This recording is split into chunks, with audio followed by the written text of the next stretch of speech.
ada rotaa bulan, ada matahari, pencahayaan dari matahari ada, akhirnya terjadilah kehidupan kan gitu. Nah ini berkaitan dengan penciptaan awal mula bumi diciptakan hingga kehidupan di bumi ini dilebur. Itu sifatnya api. Api kan sifatnya menciptakan dan memusnahkan atau melebur kan gitu. Makanya api itu kan kalau diibaratkan dewa Brahma. Sebenarnya saya jelaskan dewa dulu. Dewa itu apa toh? Kan pada bingung dewa itu enak ora toh? Kan pada bingung toh.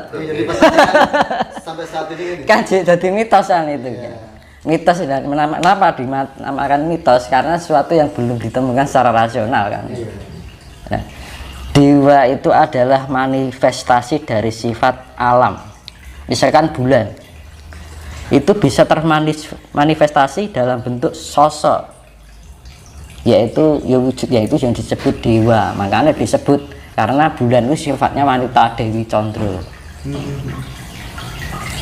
Lah ada dewa Brahma, itu manifestasi dari sifat api, dan itu bisa wujud secara gaib.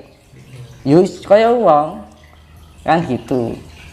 Dari sifat ini memberikan manifestasi dalam bentuk wujud kan ngono. Nah akhirnya iki disebut dewa. Gitu kan, pada bingung dewa iki penek to kan. Iki apa to jane kan ngono kan bingung. Itu adalah manifestasi dari sifat alam. Nah bintang itu widodari.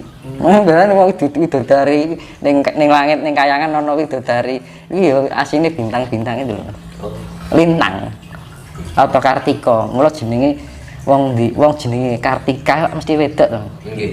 Wulan atau Candra. Wulan jenenge. Wulan kuwi mesti wedok kan. Surya mesti lanang kan gitu.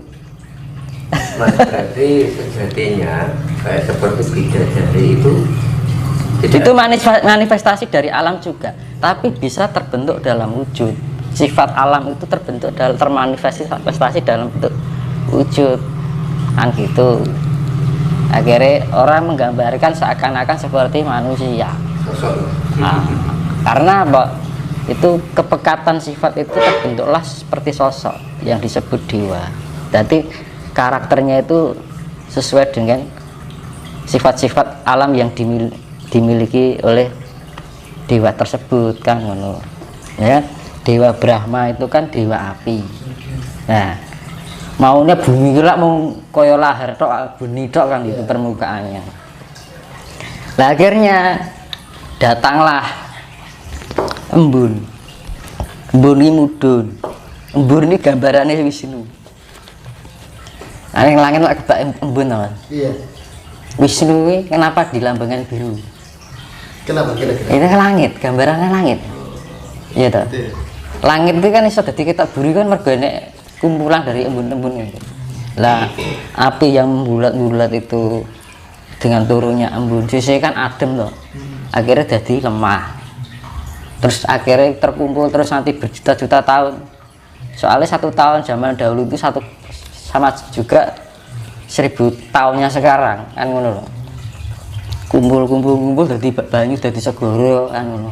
Akhirnya tukul hewan, tukul tanduran. Pertama kayak jamur gitu. Akhirnya nanti tukul ada mawa menungso kan gitu. Nah, perjalanannya seperti itu. Jadi kan pada bingung.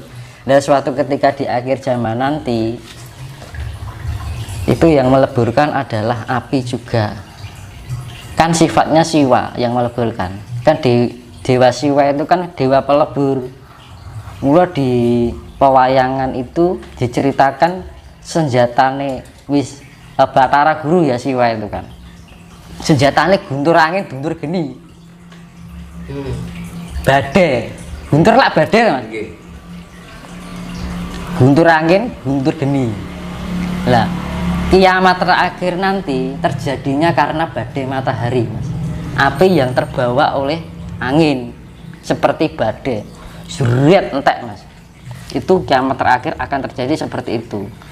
Makanya di wayang sudah dijelaskan adalah siwa itu menghukum titah yang salah atau titah yang berani, dia mengeluarkan jurusnya yang namanya guntur angin guntur gini, itu badai. Sebenarnya bumi ini tak suka kuwi Mas. Badai. Iya, nek basa Jawa ini guntur angin guntur gini. Mula sifatnya siwa itu ada dua, pelebur dan penyempurna. Makanya dalam kisah wayang itu yang bisa menaikkan ke surga adalah yang bisa menyempurnakan titah adalah siwa itu tadi. Tapi jika dia juga bisa meleburkan, mulai diarani enggon wayang itu kan kawah condro di muka, dilebokke ning neraka. Gitu. Nah, sempurna itu apa Mas? Itu bisa rohnya, kalau moksa itu sudah hanya roh tapi rogo. Makanya fungsinya meditasi kalau tingkat pencapaian sampai raga itu lebih susah, karena kamuksan itu lebih mengendalikan cipta, rasa, jiwa lan rogo. Nah gitu. Jadi kalau kita sudah mencapai tingkat kesempurnaan raga, ini luar biasa Mas. Karena rogo ini kanggonan reget, kanggonan sifat angkara murka. Nah itu. Makanya di dalam gunungan wayang itu mesti kaya ana gapura buta ana loro. Iki simbol angkara lan murka. Angkara itu kan artinya dibilang angkara itu apa? Ego yang berlebihan. Over ya. Nah itu akhirnya timbullah angkara, sifat keakuan, merasa benar, merasa pintar, pokoknya egois lah kan gitu. Nah paling gitu. Nah makanya dihindari sifat-sifat seperti itu. Terus buta siji nih murka itu apa tuh jane? Nafsu yang berlebihan. Akhirnya timbullah kemurkaan, rumangsa duweni serakah, seneng ngrusui wong liya. Nah itu murka kan gitu. Apakah ini nafsu itu memang apa ya? Apakah nafsu itu selalu buruk atau gimana kalau menurut Mas Tinus itu? Nah ini saya jelaskan.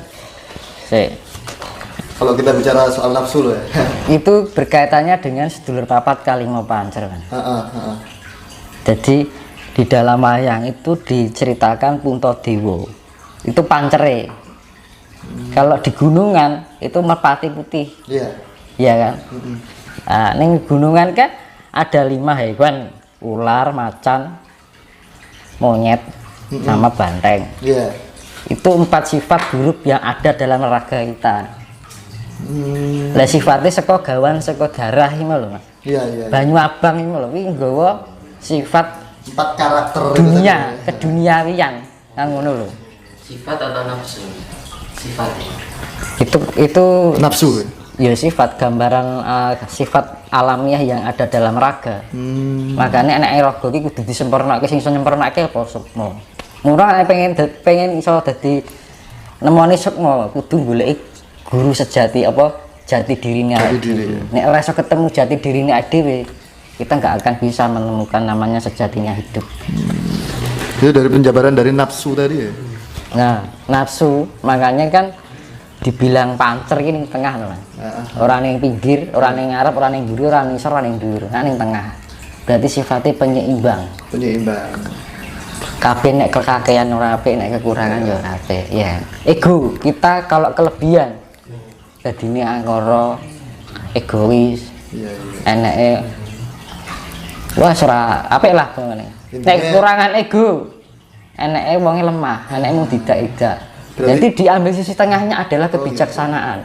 Berarti intinya nafsu itu juga penting, tapi dengan cara yang berimbang. Kalau nafsu kelebihan, akhirnya jadi angkara murka. Apa murka ya? Murka lah, kemurkaan. Punya keinginan, nggak terus menungso kan enek mung kurang terus goleki anuan gitu loh. Enek mung kurang. Nek kekurangan sifat nafsu. Kok urip kok ora di pengarep-arep, ora di tujuan hidup kan gitu. Dadi jupuk tengahe. Sifat asih. Temune kan ngono to, Mas. Terus untuk menjadikan nafsu itu bisa balance atau seimbang itu seperti apa Mas? Apa namanya?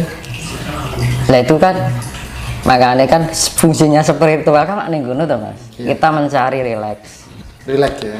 ketenangan, kedamaian. Ketika kita sudah menemukan itu, kita akan balance. Kita seimbang, lebih bisa mengontrol diri. Jadi kita meningkatkan tingkat kesadaran. Nah, dhewe nek arep nglakoni salah ki oh ya sadar, oh iya ya, aku ki kleru ya. Nah, itu yang namanya sadar. Berarti Mawas diri. berarti pada dasarnya semua orang itu punya kesadaran, baik itu dilakukan secara sengaja dan tidak sengaja, kesadaran itu berarti ada Mas ya? Jadi kesadaran itu untuk memahami bawah sadar. Jadi adewe kadang-kadang lakoni sesuatu kesalahan yang di bawah sadar kita.